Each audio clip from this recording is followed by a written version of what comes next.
छोटी बच्चियां अक्सर उनको घेर लिया करती और कोई उनसे अंगूठी मांगता, वो अंगूठी निकाल के दे देते, कोई उनसे उनका रुमाल मांगता, वो रुमाल दे दिया करते।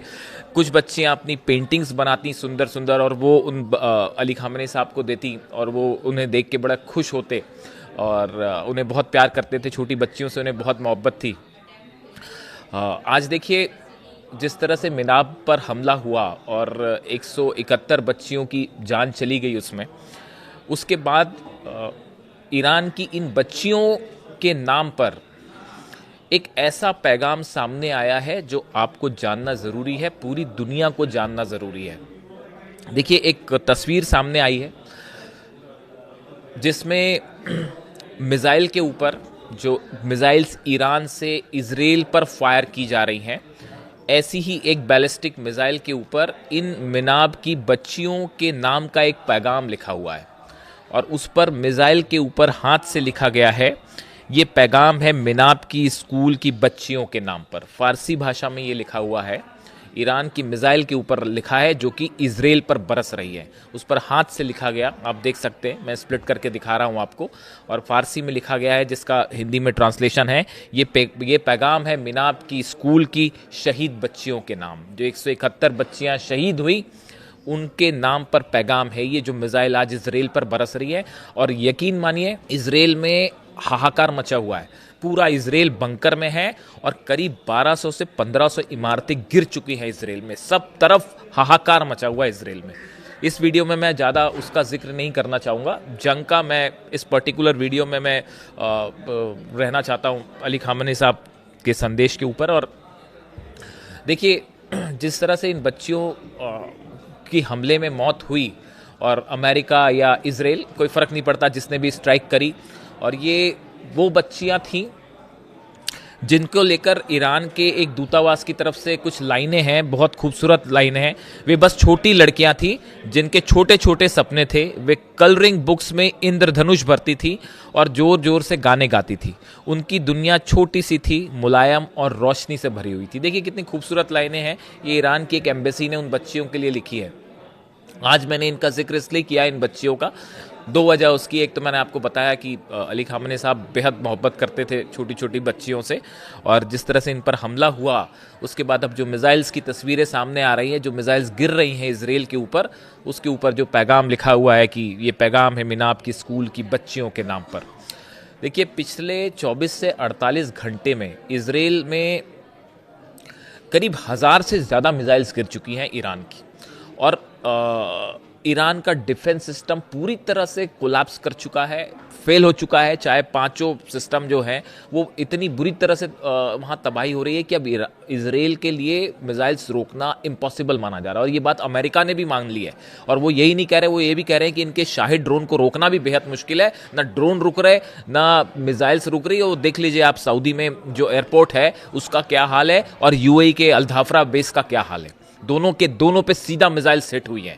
और बहरीन में तो ऐसा लगता है कि बहरीन तो अमेरिका जो बेस था, वो बेस पता नहीं क्या हाल हुआ होगा उसका, वो पूरी तरह से ख़त्म हो चुका है।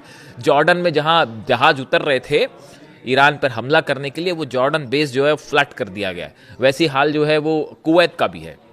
यानी अरब पे तो मिसाइल्स गिरी रही हैं, अरब देशों में, और सब के सब जो है उन्हीं सेंटर्स पे टारगेट है। जैसा कि ईरान के विदेश मंत्री ने कहा कि हम वहीं टारगेट कर रहे हैं जहाँ पे जो है अमेरिकन फोर्सेस थी, हम उनको निशाना बना रहे हैं। अभी तो आम लोगों पे तो किसी तरह का कोई हमला हुआ ही नहीं है। यानी आप देख लीजिए कि 7 दिन होते होते ईरान जो है वो अमेरिका पर भारी पड़ना शुरू हो गया है। इस बीच ट्रंप का भी एक बयान आया है। ट्रंप का बयान आया है कि वो ये चाहते हैं कि ईरान में अगला सुप्रीम लीडर कौन हो, उसको तय करने में वो अहम भूमिका निभाना चाहते हैं। ये डोनाल्ड ट्रंप का बयान है। अब डोनाल्ड ट्रंप के इस बयान पे अलग अलग प्रतिक्रियाएं आ रही हैं, और लोगों का कहना ऐसा है ईरान के कि हसीन ख्वाब है, हर आदमी को अधिकार है ख्वाब देखने का, तो सपना देख रहे हैं डोनाल्ड ट्रंप, देखते रहें सपना। इसी के साथ ही अब्बास अराक्ची साहब ने एक और जवाब दिया है डोनाल्ड ट्रंप को। डोनाल्ड ट्रंप की तरफ से और अमेरिका की तरफ से इस तरह के बयान आए कि डोनाल्ड ट्रंप ने कहा कि ज़रूरत पड़ेगी तो मैं ईरान में ग्राउंड ऑपरेशन भी करूंगा। अब्बास अराक्ची साहब का कहना है, विदेश मंत्री हम इंतज़ार कर रहे हैं, आइए आ जाइए, आप ईरान पे आ जाइए, उसके बाद फिर हम बताते हैं कि क्या हाल है। इस तरह की भी खबरें हैं कि जो कुर्द लड़ाके हैं उनको मदद कर रहे हैं डोनाल्ड ट्रंप और उनको उकसाने की कोशिश है। तो अब ये जो पूरे बयान हैं इस तरह के कि डोनाल्ड ट्रंप का ये कहना कि मैं वहाँ सुप्रीम लीडर वही होगा जो मैं चाहूँगा, इसकी दो बातें हैं। एक तो ये बात है, आप इसको सीधा सीधा ले सकते हैं कि भाई सुप्रीम लीडर तय करने में वो चाहते हैं कि मेरा रोल होए, लेकिन इसके पीछे का संदेश समझ रहे हो, इसके पीछे का अर्थ समझ रहे हैं आप? अर्थ ये है कि 7 दिनों के अंदर अमेरिका का वो पहला प्लान पूरी तरह से मिशन फर्स्ट प्लान जो था वो कोलैप्स कर चुका है, फेल हो चुका है। इनका मकसद था कि पूरी तरह से जो है सत्ता परिवर्तन हो जाए, उसमें ये फेल हो चुके हैं। वरना इस तरह की बात नहीं करते कि अगला सुप्रीम लीडर तय करने में मैं भूमिका निभाऊंगा। यानी कि सत्ता परिवर्तन का प्लान फेल हो चुका है। जो सबसे बड़ा टारगेट था वो ईरान ने फेल कर दिया।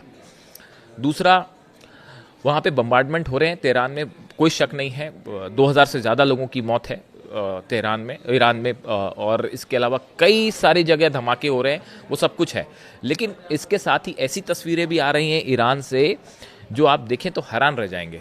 कल रात को तेहरान, न सिर्फ तेहरान में बल्कि ईरान के कई शहरों में रात के वक्त हज़ारों लोग सड़कों पे थे। उनके हाथों में ईरान के झंडे थे, अली खामेनी साहब की तस्वीरें थी और अल्लाह अकबर के नारे लग रहे थे, ईरान जिंदाबाद के नारे लग रहे थे। और वहाँ लोगों का कहना है कि हम कयामत तक ईरान के साथ खड़े रहेंगे, किसी सूरत में ईरान का साथ नहीं छोड़ेंगे, चाहे अब जो हो जाए।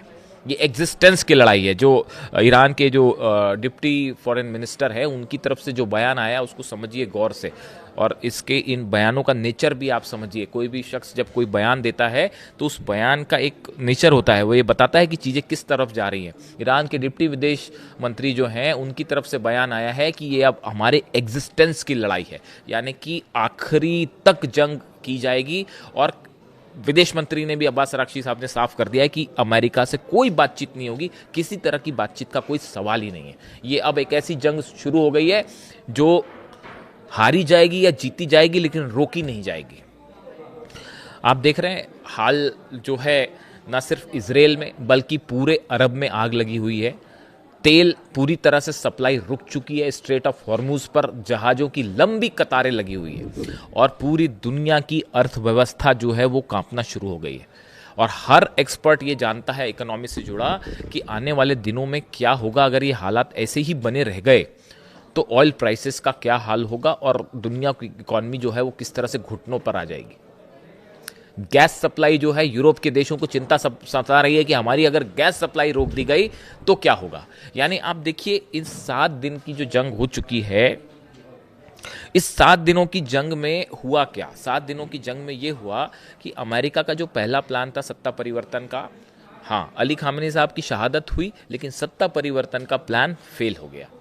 ईरान को जंग में ये सोच रहे थे कि शायद 7 दिन हमला करने के बाद जो है वो कुछ ऐसा हो जाएगा कि ईरान सरेंडर कर देगा वो, या ईरान हारने लगेगा। 7 दिनों में ऐसा कुछ नहीं हो रहा है। B2 बॉम्बर, जब आप मुझसे, अभी मैं आपको ये वीडियो बना रहा हूँ तो इस समय खबर फ्लैश हो रही है कि ईरान में B2 बॉम्बर से हमले हो रहे हैं। अब वो B2 बॉम्बर से आप हमला करिए या जिससे हमला करिए, ईरान ने तय कर लिया है कि झुकने का कब कोई सवाल ही नहीं है। यानी जो जंगी प्लान था उसमें भी आप सफल नहीं हो पाए, सत्ता परिवर्तन में भी सफल नहीं हो पाए, और दूसरी तरफ आप उल्टा देखिए, ईरान की तरफ से इजराइल पर वो जो 12 दिन की जंग में जो नुकसान था उससे कई गुना ज़्यादा नुकसान जो है वो 7 दिनों के अंदर पहुंचाया जा चुका है। खबरें बाहर नहीं आ रही हैं, मना कर दिया गया है खबरें दिखाने से। आप जानते हैं हकीकत क्या है? हकीकत ये है, मेरे कई दर्शकों ने मुझसे पूछा कि क्या सही तस्वीर क्या है। देखिए, पूरे अरब देशों को ये बोल दिया गया है कि भाई आपके यहाँ जो हमले हो रहे हैं उसकी तस्वीर बाहर मत रिलीज़ मत होने दीजिए, वरना पूरी दुनिया को पता चल जाएगा कि किस तरह से पिटाई हो रही है हमारी। यही हाल इजराइल का। इजराइल में तो वैसी कोई तस्वीर बड़ी मुश्किल से जो है कैप्चर होकर आती है, वरना वो बताने को तैयार नहीं कि वहाँ कितना नुकसान है।